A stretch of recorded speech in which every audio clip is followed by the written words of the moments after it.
Have you ever felt like sitting in front of your computer for a couple days straight whilst living only on energy drinks in the hope of finishing a whole ass game in under, say, 96 hours? What do you mean, no? Oh, don't be ridiculous, Andrea. Everybody wants this. Because, well, a couple of months ago, I decided to participate in the GMTK2024 Game Jam, along with my boyfriend. For those who don't know, Game Maker's Toolkit is a YouTube channel about game design hosted by Mark Brown, and every year they organize a game jam. A game jam is basically an event where game devs try to make a game in a restricted period of time, which is typically 24 to 72 hours. And because this very strict deadline usually ends with people just not sleeping and severely overworking themselves, this year's game jam was set to last 96 hours, to give people the opportunity to finally get some rest. Which they will obviously ignore and use to crunch even more, but not me. I need all the sleep I can get. This is my first time participating in a game jam after all, so 96 hours should be perfect. That's plenty. Or is it? Yes, it was. But that doesn't mean it was easy. Anyway, here's how it went. For us, the game jam started on August 16th at 7 p.m. So we wanted to start with a chill approach and just work for a couple of hours and go to sleep when we're happy with our progress for the day. First of all, we waited for the theme to be revealed. Built to scale. And so we got started on brainstorming ideas by making a mind map, where we put down everything we could think of relating to the theme. We also started exploring some of those ideas in more detail before settling on one. And our final idea was the gym lizard idea. We just got too attached to it to forget about it. So the game would be about a small lizard, Jim, who has scales, who wants to become SWOL, or built, through exercising in a gym, in order to rise up to a certain challenge. And scale an obstacle? We decided that this idea fit the theme well enough, even though we settled on a pretty free interpretation. And we both found it pretty funny that we chose to make a game about a lizard in a gym, because I hate lizards and neither of us has ever stepped foot in the gym, so you definitely can't say we made it easy for ourselves. Anyway, at that point we didn't really have a clear idea of the story, but we did know what we wanted the gameplay to look like. A gym main scene where the player walks around trying to avoid the humans and can go to 3 different minigames. A punching bag minigame, a pull-up bar minigame, and a stair climbing machine minigame, which we actually changed to a jump rope minigame. And that's all we needed to know for now. So we got to work. Before anything fun, I made some placeholder art for the gym scene, so that Tom could actually work, and after that I started looking for references on how to stylize Jim the gym lizard. Because again, I don't like lizards, and I don't think I've ever even drawn a lizard before. Which means that I probably should have done some photo studies first, but I ended up with some sketches I was pretty happy with anyway. While I did that, Tom went on Godot, an engine we both agreed would probably be the best option for us, and started working on some base stuff like the main scene, which is the gym bros AI for them walking around the gym, player movement, and scene change. And that's where we stopped for that day, because it was already getting late. So we ended up day 1 with some good progress. We got our concept, planned out the work for the next couple of days, and got a good base to continue working on the next day. On day 2, we got cooking. First of all, I finished all the art for the gym scene. I finished the background image, which is just a top-down view. The perspective is completely wrong, especially for the benches and all of the stations. But that was a conscious decision, because if everything was top-down, you'd have no idea what you're looking at.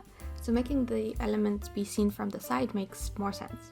I made a little walk animation for the Gym Bro sprite.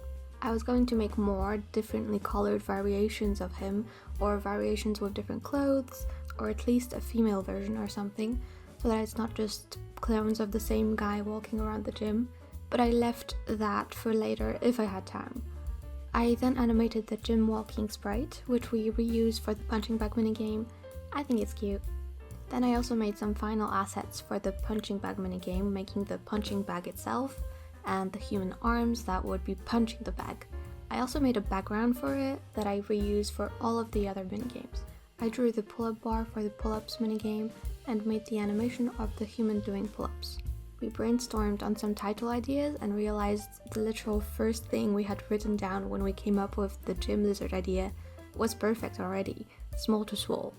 So since we had a title, I thought of ideas for the main menu, and ended up with a pretty cool sketch where Jim is standing fist clenched, determination in his eyes, next to some dumbbells, admiring a muscular guy that we can see in the mirror behind him.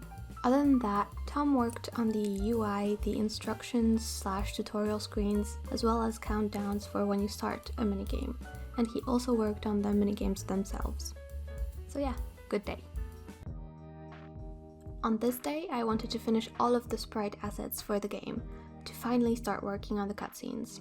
I made some punching sprites of Jim for the punching bag minigame, then for the jumping rope minigame I made some walking and jumping sprites for him, finally drew the floor for it and also made the animation of the human jumping. And for the pull-up bar minigame, I made some sprites of Jim doing pull-ups. For UI, I made final versions of all the buttons, menus and rules, and I also finished the illustration for the main menu. So I succeeded in accomplishing what I wanted on that day. I managed to finish basically all of the assets, which meant that I was now free to start thinking of concrete ideas for the cutscenes. I firstly wrote down a couple of ideas for the story, and that's when a tragedy happened. We came up with an amazing idea that we weren't even able to use, because it was unfortunately too gory, so we had to choose something else.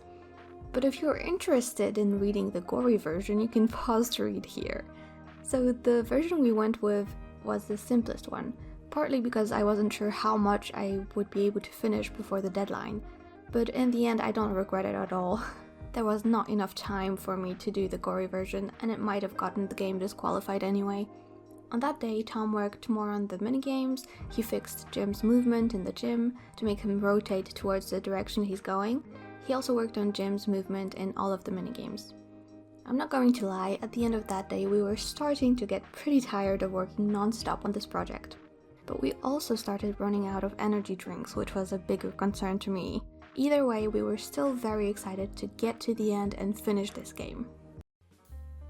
At this point, I felt pretty nervous about finishing the cutscenes in time, so I approached them with care, by trying to make them more like a comic than animations, because I knew that if I tried to animate it all, the cutscenes would just end up being unfinished animatics, and I wanted to prioritize the game looking as finished as possible. I started by making some quick storyboards for both the intro and the outro. I counted all of the individual drawings I would have to make to decide if I needed to get rid of some of them, etc. And once I was happy, I went to Krita and started making the quote-unquote animatics, because technically they're not really animatics, but whatever. I mostly spent the whole day working on those cutscenes, and it was just a lot of drawing and redrawing. Also, the cool thing about not making animations and just making them those comic-like sequences of 10 to 16 images each is that it made it easier to implement into the game. Because Godot is a bit weird about video files, I'm not sure if other engines work the same, but working on a different project I realized that Godot basically only lets you use OGV files. And because I already have a converter because of that, it wouldn't actually be much of an issue, but it's still sort of annoying. So yeah, we ended up using the single frames to make the animations play directly in Godot. On that day, Tom, again, kept working on the minigames, and at that point the game was pretty much finished. I think we were only missing some last things like sound and probably some last minute fixes and, of course, the itch page. At the end of that day, we felt pretty exhausted and really looking forward to being finished. The time has finally come to officially finish the game. For sound effects, I mostly just took a bunch of free-to-use sounds of the internet or made them on GSFXR. For some reason, I decided to make the music theme myself, but because I'm a noob when it comes to music programs, this ended up being pretty difficult. And what I ended up with might be very simple and maybe not that great, but hey, I'm still proud of myself for making it myself and very happy I got to put it in a game. So we added all the sounds and music into the game, probably fixed some last things but I don't remember what, and so we were now able to make a final build. We wanted the game to be both downloadable and playable in browser, so we had to make two builds, a normal one and an HTML. And then we just worked on the itch page. I really wanted to make it look nice, so I worked hard to make a nice thumbnail image and banner. I put an image of the broken jar of pickles in the background, which you can't really see, but at least we know. And yeah, I just tried making the page look pretty while Tom got the screenshots from the game and wrote all of the description stuff. And finally, with plenty of time to spare, which didn't really matter because they ended up delaying the deadline anyway, we submitted the game. Whoop whoop! And all that was left to do now was go to bed. For the following days, it felt really nice to see all sorts of kind comments from people who enjoyed our game, and we didn't expect to do amazingly when it came to final rankings, but when all of the results were revealed, we were surprised to see that SMOL to SWOL's general rank was well into the top 1000. And this might not sound very impressive, but in a game jam with over 7,000 entries, which was also my first game jam ever, I would say that's pretty great. To sum up, I gotta say this game jam was a lot of fun, and I'm pretty excited to participate in one again sometime. Not anytime soon though. But anyway, you must be itching to see SMOL to SWOL's itch page for yourself. So if you want to check it out, play the game, or leave us some feedback, the link is in the description. If you want to check out Tom's other projects, I put links to his itch, portfolio, etc. in the description as well. And if you want to support me, as usual, let me know if you like this video by leaving a like, a comment, and a sub. Thank you so much for watching, and I'll see you in the next one. Bye!